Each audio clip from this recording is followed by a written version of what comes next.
Major funding for these broadcasts has been provided by grants from Bank of America, Merrill Lynch, and Perfect Building Maintenance, New York Community Bank, All Nation Renovation, Kilroy Architectural Windows, New York's Window Company, Greenberg Traurig, LLP.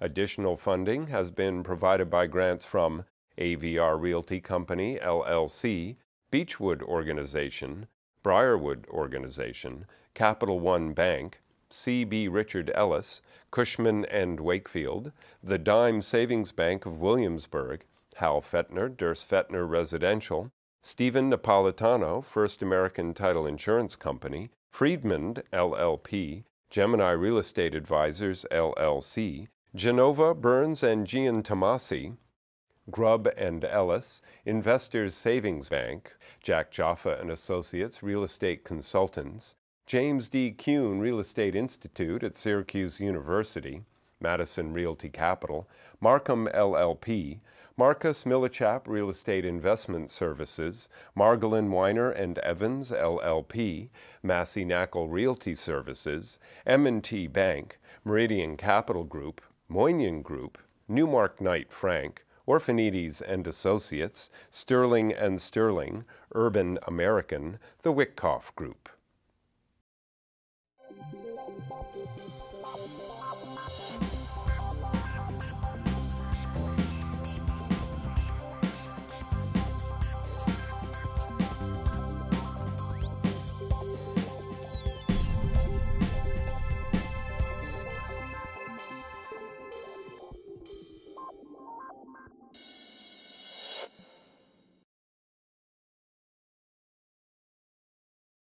Hello, my name is Michael Stoller. So here we are in the fall of 2010, the beginning of my 10th anniversary, which is a great time, the first show of the new season, and I'm just looking around. My apple, the crystal ball is over there. I'm saying, you know, how's the outlook for the real estate market, and really how do lenders, the people who put out the money, look at the market today? And I'm really fortunate to have friends and great bankers to provide their insight on the state of financing today. My guests include Dan Harris, Executive Vice President and Chief Lending Officer of the Dime Savings Bank of Williamsburg. John T. Adams, First Senior Vice President, Mortgage Originations of the New York Community Bank. Rick Lyon, Executive Vice President, Chief Lending Officer for Real Estate at Capital One Bank. And last but not least, from New Jersey, Kevin Cummings, President and CEO of Investors Savings Bank. So Kevin, you know, in the last, your earnings have really done well. In the last year or 2 years, you guys have really made an effort to be in the commercial real estate. How do you see the market today? Cautiously optimistic. We're making loans to good sponsors. Certain areas, the multifamily space, where it's a good, safe asset. It's part of our transition plan, moving from a thrift to a full-service commercial bank. You know, we have a large residential portfolio, so the multifamily loan is a nice loan for us. Now, Rick, you have a national coverage. I mean, Louisiana, Massachusetts, Washington, all over, New Jersey, New York. How do you see the market in different areas? I mean, different areas are certainly performing much differently. Washington, New York have come back stronger and faster than most other markets. Texas and Louisiana didn't have as big a dip, but they're continuing to see, with unemployment, we're not seeing a lot of movement down there in the economy. But overall, we are not forecasting that the economy is going to pick up in any time soon. So I think we're in what we're in for at least the next year to two, and sort of a bump along the bottom a bit.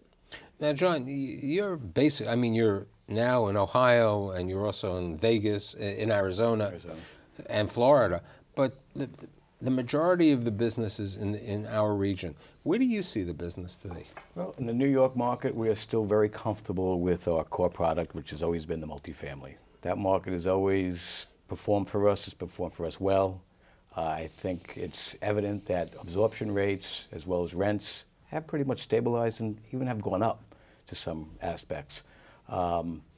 As far as those outer markets that you just mentioned, we're not there yet. We're going to stick with what we know for now. There will come a time, I'm sure, that we're going to be asked to look at, products outside of our comfort zone, which is New York. So that'll come, but we're going to have to difficult. understand. How are you going to get your directors who look at all the deals to fly all over? You're going to have to get some. As long as it's near something that they can go see and visit, from a landmark standpoint, maybe it'll be easier. Okay, the Rock and Roll Hall of Fame, in Cleveland, in this situation. Yeah, the kids from Williamsburg, which has become very hip, over the past couple of years. John just brought out a very interesting comment that rents have stabilized. They've stabilized, and unfortunately, let's say 4 or 5 years ago, a lot of people were planning, were lending money on the futures. How are you looking at it? Because hey, a developer, an owner, always will try to get as much money as they can. That's the mentality. It's in their life stream. So when somebody says to you, look, I was only getting $1,300, but that apartment's worth $1,600. How do you look at those deals? How do you underwrite those deals today? I think the banks that are still successful in this area, the people That's why they're here. are here because we lent on current cash flow. If you started underwriting deals based on potential cash flow and in the New York City market getting out of the rent regulations and get the rents over $2,000, thinking they're going to jump to $3,500 and $4,000 a month, and if you underwrote based on any significant piece of this or any small piece of that, you're not here, you're in trouble. And obviously the Stuytown being the biggest example of that, where you're just underwriting based on assumptions that didn't come true. The market dipped a little bit a couple of years ago on rents. Landlords held out for a while. They then decided I'd rather be full and $100 or $200 a month less. From our portfolio perspective, they've now settled down. The cash flow is still there. Maybe couple basis points lower than it might have been, but the buildings are full. There's almost no vacancy in New York City with rent-regulated stock, which is what many of us do day in and day out. So we really love the asset. Now, we're regional and the show is worldwide on the internet. Jersey City and Hoboken have done well in the rental market also. How do you see those, the Gold Coast, as they say, or the Fort Lee market and so on, in your perspective? Well, it's a great alternative to Manhattan. So, the prices in Manhattan are stabilizing. That's good for the northern part of Hudson County also, Weehawken down through Hoboken and Jersey City. Rick? We look at it the same. It's almost like another borough. So you have a price differential between Brooklyn and Manhattan, between Jersey City and Hoboken and Manhattan, and it trades the same as a Manhattan kind of property. Now, it's interesting. I was looking at one of the Barclays presentation, I think it was New York Community Bank, and you have, because when you bought Staten Island, the bank, Richmond County Savings, you're the largest bank out there. How do you look at the different boroughs today? Everybody still loves Manhattan as the premier borough. How do you look at the other boroughs, John? I'd say we look at them all pretty similar. I don't think there's, especially we're dealing in a rent-regulated environment. So again, sponsorship, location, and leverage. As long as the cash flow is there and it's supported by historicals, which for the most part it is, assuming it's a refinance, we really don't differentiate. Prior to the show, Dan and I were talking about the Bronx. And I'm not knocking the Bronx, but certain of the tenancy in the Bronx is having difficulties in paying the rent. So how are you looking when you're underwriting a deal in the Bronx? There's some demographic differences in the Bronx right now, but real estate's very local and it's block by block. You have to understand the street you're on. You can make a loan anywhere in New York City. It's a question of what kind of leverage you'll afford that loan versus the same property 6 blocks away. You might leverage up 10 or 15% higher because it's 6 blocks away and it's a slightly different demographic, slightly different cash flow. So, everything can get a loan on it. It's just how much of a loan. So now here's the question. Let's leave the cash flow because you bring up, the situation. What happens a couple of years ago, I probably could have gone to you, and you weren't around in this market, and I don't think you would have done it, and I said, here's a piece of dirt, and I'm going to develop on this piece of dirt a multifamily or a hotel or something like that. Is anybody looking at dirt or land loans today? Rick? John T. And are you talking about the Bronx, or are you talking Anywhere. about I'm talking. We left the Bronx. We're trying to get a diverse. Well, I'll put it this way: no one's really bringing us those opportunities. It's tough to be able to do a land loan today with a construction project 3-4 years out, and so forth. We are doing construction for the right folks at the right leverage point. Typically, they've owned the land usually for a long time, and that's what helps make the numbers work. There's not a lot of demand for land loans at this stage. Mostly equity is doing any land purchases today. Now, what about construction? I mean, there is construction, even though, I recently wrote this article about, construction is the cocaine of the business. That was a quote from USA World Report, but, USA Report. But how are you looking at construction? I mean, you're doing some construction. Because I think it's an important area. Once these new buildings have been completed, we need some new apartments. I'm not sure. I'm still Dr. Doom and Gloom on new condos, but how are you looking at construction today? Well, overall, from a risk management point of view, we've capped our exposure, so we want to stay 5 to 7% of total loans, and our underwriting has changed. What we did pre-Lehman Brothers, pre-Bear Stearns, is different than what we're doing today. Which is important. It's 2 years now that the anniversary of Lehman Brothers. There was this journal article about where these people are and what has happened and this and that. How do you, if somebody came to you for a construction loan, you're not going to give a construction loan to somebody who's, the young developer who's saying, hey, I'm going to build this over here or this and that. How much equity do we need today? Do they have to own the land? How do you look at a transaction today? Well, basically, we're looking at nothing more than 60% LTV on the land, and then we're looking for more equity on the improvements, and then we'll fund the construction costs, but maybe we'll tie them up with the, if it's single-family residential. We're not doing much of single-family residential. Most of it is, right now, is multifamily or commercial.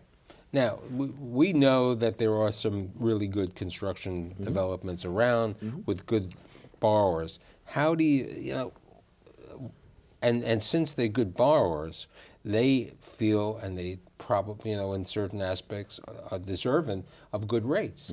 I mean, but construction takes risk. What are rates today for construction loans? Again, they range depending on the transaction, what the economics of the transaction look like, what the equity and the sponsor is. There should be a premium, and whether it's 100, 150 basis points over a perm loan. That's one of the things that went wrong in the last cycle, is the premium for construction disappeared. Banks never got paid for the risk. That's why construction, often people get out of construction, say, I'm done, I'm not going to do construction. If you get paid, you manage your book. I like your point. We manage, I don't know if we have a set limit, but we say we want to be within this range of our construction book, which is certainly the smallest part of our overall real estate book. And then we expect to get paid for that risk, even with good clients. John? Say for pricing, Rick hit it right on the head. You have to get paid for the risk, and like you said a few years back, you weren't getting paid for it. We were never priced at those thin LIBOR-based, because it just wasn't there. There were banks getting paid less for a construction loan with a ton more risk than they were for a multifamily that was cash flow. But they're in a different piece of land now. Those banks are in the cemetery. Right, many of those, and that's exactly why. And they deserve to be there because they didn't take the review. I think it'd probably need to be 100, 150 basis points. Do you think if somebody came to you, do you think that because you really have a sophisticated loan committee and board of directors who are actively involved, do you think they would look at new construction loans? Very selectively. Very selectively. We still have some loans out there right now that were unable to get construction. They were pieces of land. So, we want to work that book first before we start getting into anything new. Let's take care of what's in-house already before we start bringing more on. Dan, do you think the guys at credit committee would look at a construction loan today? I don't think so. I honestly, in our market, and markets vary a lot, I'm not sure the cost to put something up at the end of the day when it's done, the value is not significantly higher. The only way I could see us doing a construction loan, the owner would have to put in all the land, all the soft costs, put up some interest reserve, and then fund, and would probably still not be able to fund all the hard costs without having the math be very, very strong. And a lot of people look over our shoulders, you know, examiners, regulators, third-party loan review. None of those guys are real keen on construction loans right now, so the numbers have to be very strong to have someone go in and take a shot at trying to get one approved. Yeah, in a recent article I wrote, I said these rates are insane. And not insane because of the treasury bills are so low and all the rest. You, and I think all of you said to me prior to the show that you're seeing a lot of people coming in for refinancing because it's a great time. Are they coming in for 5-year loans, 7-year loans, 10-year loans on the multifamily? What are you seeing? Rates, we haven't talked about rate yet. Rates are extremely low right now. And anyone that can refinance, if they have a 5-4-3-2-1 type of prepayment scheme versus yield maintenance, they're all looking to refinance and pay a couple points. You know, people are lending in the mid-4s for 5-year terms, slightly higher 4s for 7, and around 5 for 10, and even lower with Fannie Mae if it qualifies for Fannie Mae. So the market's extraordinarily competitive for really good quality multifamily right now for refinance. So we're all, I'm sure, very busy with refinance business. We're seeing a lot of people looking now to recast for what they, you know, with coming up to their 5-year reprice, and there's probably a floor rate of 5% or better. Like, okay, bank, what are you going to do for me if you want me to continue to stay? And that's really what we're seeing a lot of. It's typically but you good had a business. floor when you did the loan. You had a floor. Well, either pay the penalty and go elsewhere, which, you know, it's not easy to find good business, good sponsorship, good loans. If you want to keep the loan, you're going to really think about it, and you're probably going to negotiate. You're going to negotiate. You may not get the best rate that we're offering for new product, but you're going to get a better rate, but you're going to pay the penalty as well. So, I mean, it's a double-edged sword that you're going to have to pay to get it, but we're looking to do whatever we can to try to keep that business. Rick, prior to the show, you were saying you'd be interested in doing 10-year multifamily for the right for the right people. And again, multifamily, New York, makes a lot of sense right now with where the yield curve is and so forth for our clients to do 10 years and also for us. I mean, we were started about 18 months ago trying to go out to our clients to suggest, I think it's time to refinance because your loan works really good at 5.5%, but I'm not sure it'll work so good at 7.5% when potentially rates go up as the government starts to take their off the brakes here or whatever. And I just now see the same thing, and we're continuing to do that with our clients. And the further we can take them out, the better for them at this stage. You're seeing a lot of... We're doing the 10-year stuff. I think that's a sweet spot for us because, again, we were a residential lender. We were getting off the crack cocaine of the residential, and it's a shorter-term loan for us, 10 years. You know, with regard to, in the early 2000s, mid-2000s, anything went. Land, this, that, exotics. Let's talk about exotics. The New York City hospitality market has rebounded. It's the first to get worse and was the first to get better. I mean, this summer, even with 9,000 new rooms coming on board, occupancy went up to 90%. 90% in Manhattan. Now, I'm not saying that same thing in Long Island City, and other markets, or downtown Brooklyn where there are 5 new hotels. But if somebody came to you, would you look at a hotel today? We'd look at it, but I don't think we have a large appetite for it. Rick? For the right people, for the right economics and the right people, we are looking at it. Chances are, unless you're really savvy in that business and understand that business, which we're really not a hospitality lender, we would more than likely take a pass. Pass. Now, because in reality, hospitality is, it's like running a restaurant. Each day, you got to have the register over there, and, each day the room is clean. There's another situation on that. But that also relates to another type of business, and we were talking about it because it's a business. In New York City, with 47 million tourists coming to New York City last year, the hospitality and the restaurant business. Have you looked at the restaurant business? Will you look at the restaurant business? We have a couple restaurant loans, but again, in these economic times, high unemployment, the recession that we're in, it's a tough sell for our board. To the extent we're in restaurants, it's where we have multifamily buildings that have a couple restaurants in them, and they tend to work pretty well for us if they're in the right area in the city or Brooklyn. You had the white tablecloths, as we used to call. That was not in real estate, and I don't think restaurants are a real estate business. Now, will I lend on a building that has a restaurant in it? Absolutely. But will I do a loan for a restaurant? That's an operating business. Almost like hotels. I mean, we debate all the time whether a hotel is a real estate business or really an operating business. But restaurants, there's no debate, so we would not look at a restaurant. Retail. Retail has improved. There's retail different places. I mean, New Jersey, when I did a New Jersey show, thank God for retail in New Jersey, because they don't charge sales tax, so they get the New York City business on the clothing, especially in October. They're changing the 110. How do you look at retail in today's market? In New Jersey, it's been pretty resilient, and same the sales. I know people are complaining. I think in the small towns, the Ridgewood, the Summit centers, they're feeling some pain. There's some vacancies, but I think on the out on the highway, it's pretty active. I was out on Route 10 on Saturday. I was driving up and down Route 10, and it was a traffic jam. Rick, again, we don't. You like grocery anchored? I like grocery anchored retail. I like it infill retail. I like a lot of rooftops all around the retail. And more than anything, I like the sponsor that happens to own the retail, and he's at the right leverage factor and all that. I mean, you definitely have seen, and you will continue probably to see some.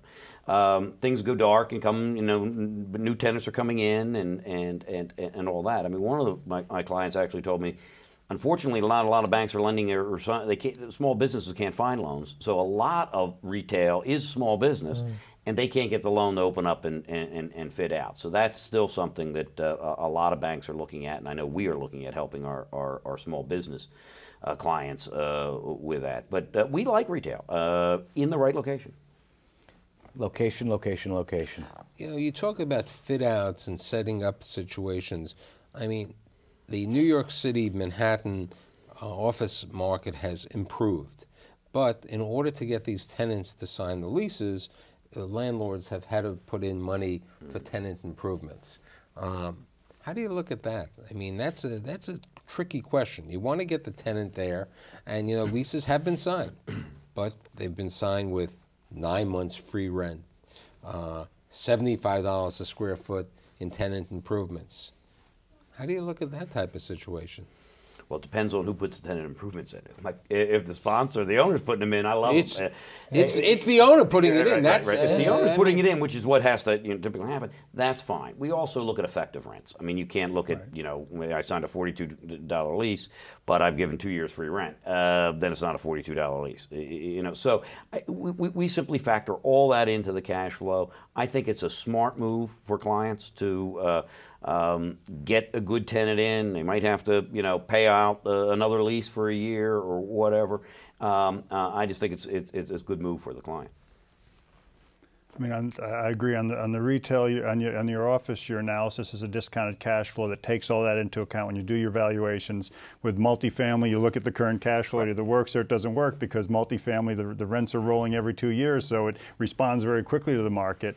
Office and retail, of course, people have 5- and 7-year leases, so it's a lot slower to adapt to a down environment. So when you do your discounted cash flow and you have reasonable assumptions on when those rents would roll or when those leases would roll, you can do a smart loan. But you really got to stretch that out, and that takes into account tenant improvements, who's paying for them. You really got to work that out and do a good discounted cash flow. We've spoken about a lot of areas, but what we really alluded and we haven't touched on is the condo market or the for sale market. How do you look at that market today?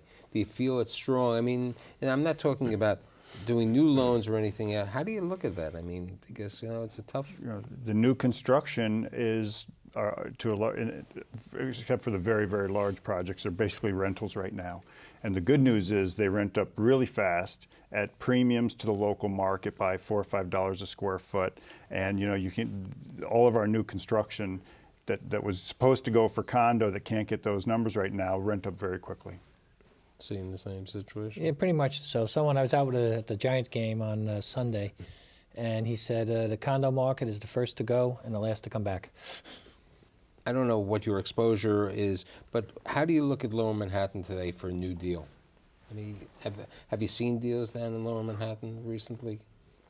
I haven't, but my son just took a job with Deutsche Bank, and I dropped him off at Broadway and Worth, and it's a beautiful new apartment, and it's rented up, so it looks pretty robust.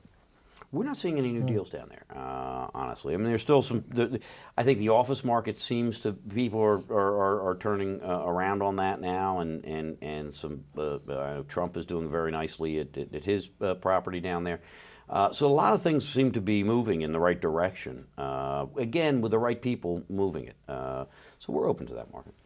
To tell you the truth, we don't see a lot. Not that we wouldn't consider it. No, I was just asking. But we don't see a lot of it, and I don't know why. We see a lot of multifamily downtown. We love it. The rents, I mean, it's a very strong market. Right. Now, but I think that's different multifamily downtown. Multifamily downtown is a different market. The office market, you know, even though there is things happening, you do have that Goldman Sachs is putting 800,000 square feet on the market. You still have the AIG building over there. Or, you know, so there's a variety of situations. But, you know, you can't knock what the Harbor Group did when they paid $97 a square foot for 4 New York Plaza, and now they're leased completely, you know, but at low rents, the same way that you said. You know, U.S. News and World Report and Daily News is down there, not because they love it that much, but when you go in for $22 a foot, that's a great deal. Let's go across the river, you know, to Brooklyn. A lot of things, downtown Brooklyn. I mean, where do you see that market? Overbuilt? I mean, you had 5,000 new like 2,700 new apartments there. In the Williamsburg area, a lot still have not come online. The rental market's very strong. The area's remained robust. The market's still quite good. Yeah, agreed. Agreed. Queens, which you've always done, Queens County Savings. Queens, we've done very well with Queens. Really, any section. For what about Long Island City? You know, I think you've seen some deals. Yeah. Long Island City, I think if you're, again, with the right sponsorship, who knows how to lease up a new product, gets involved with the right marketing agent, I think you'll do okay. But you can't be at $50, $60 square foot rents. It's not, I agree. So, you know, in summation, there's money out there for the strong, for the good guys, good men and women, you know, for the right developers, from the strong banks. And I'd like to thank all of you here to celebrate my 10th anniversary and the first show of the 10th season. Dan Harris, Dime Savings Bank of Williamsburg, John T. Adams, New York Community Bank, Rick Lyon, Capital One Bank, and Kevin Cummings, Investor Savings Bank. See you next week.